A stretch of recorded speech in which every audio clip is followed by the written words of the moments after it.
turabasuhuje mwese bakunzi ba Karebu ndetse na Isiraheli, tutibagiwe by'umwihariko abakunzi ba Burake TV. Inkuru y'akababaro yo kubura nkaho urari nk'umubyeyi wabo, sogokuru wabo, bo bari bafatikanyije kuri Burake TV kwamamaza ijambo ry'Imana, ubutumwa bwiza bw'Imana. Akaba rero ari inkuru imaze igicacabikana mu Rwanda ndetse ahantu henshi hatandukanye, by'umwihariko muri ADPR. Bakaba babuze umupasiteri Reverend Kazaruma Yohana, akaba yitabye Imana. Rero akaba yashyinguwe kuwa gatandatu, akaba ariho yabashije gushyingurwa. Ubwo rero dufashe mu mugongo umuryango wiwe ndetse n'abakunzi by'umwihariko ba Burake TV, ndetse by'umwihariko ndetse n'itorero rya ADPR, haba ku rwego rw'u Rwanda, ndetse tutibagiwe n'inshuti n'abavandimwe. Ubu rero akaba ari akababaro kuri Karebu na Isiraheli bakoraga umuziki. Bakaba rero uyu musaza bakaba barakoranye kuri Burake TV kuvuga ijambo ry'Imana, banaririmbana kuri Burake TV. Bakaba barakoranye ijambo ry'Imana ndetse no kuririmba, bigisha ijambo ry'Imana. Ngira ngo ababonye kuri Burake TV mwabibonye ko bigishanyije, ko bahuguranaga ijambo ry'Imana. Tukaba rero tubihanganishije tubabwira ati nimukomere, Imana irabazi, kandi ntimuhagarike, ntimucike intege. Rero buriya niko Imana yari yabibonye.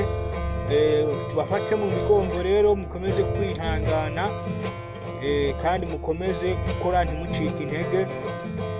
Nubwo bitaba byoroshye kubura musa nk'aho ari nk'umuterankunga wabo, akaba yabashyigikiye muri byose bakoraga. Kugira ngo mwabibonye ukuntu byari bimeze, bigishanyaga ijambo ry'Imana kandi bikagenda neza. Akaba ari n'umuterankunga wabo rero, babafashaga mu buzima bwabo bwa buri munsi, haba mu buryo bw'ibihangano. Rero akaba yari umusaza uri nko mu myaka 67. Akaba rero yitabye Imana. Akaba yarakundaga kwigisha ijambo ry'Imana cyane, kugeza ubwo Karebu na Isiraheli bamubwiraga ati turashaka kwigisha ijambo ry'Imana. Bavuganye aho bagombaga guhurira kuri tere. Uyu musaza aguwehe ahubwo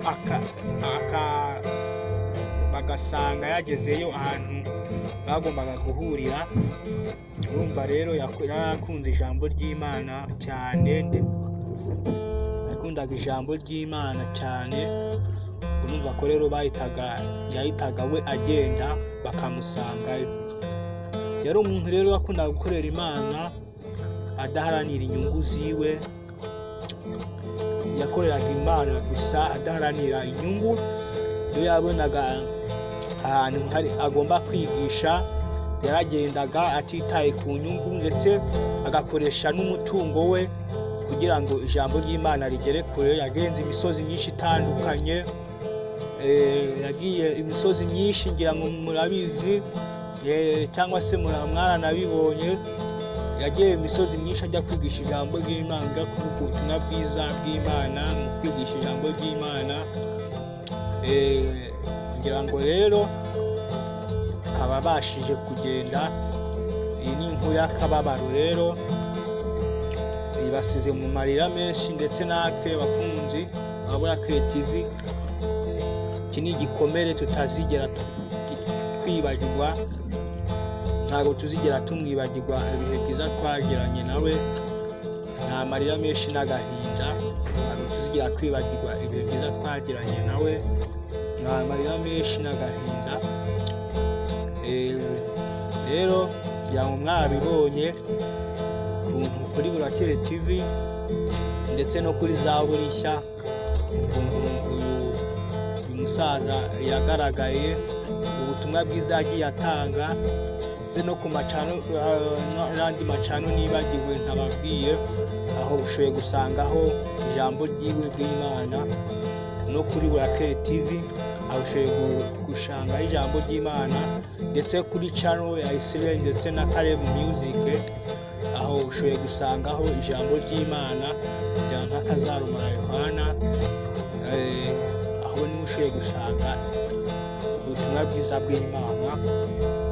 Mukomeze kwihangana kandi mukomeze kugubwa neza, mukomeze rero gukorera Imana, mureba ko mwatera ikirenge muke, nubwo bitaba byoroshye, ariko mukomeze mukorere Imana, kandi Imana ikomeze kubashyigikira. Turabakunda cyane.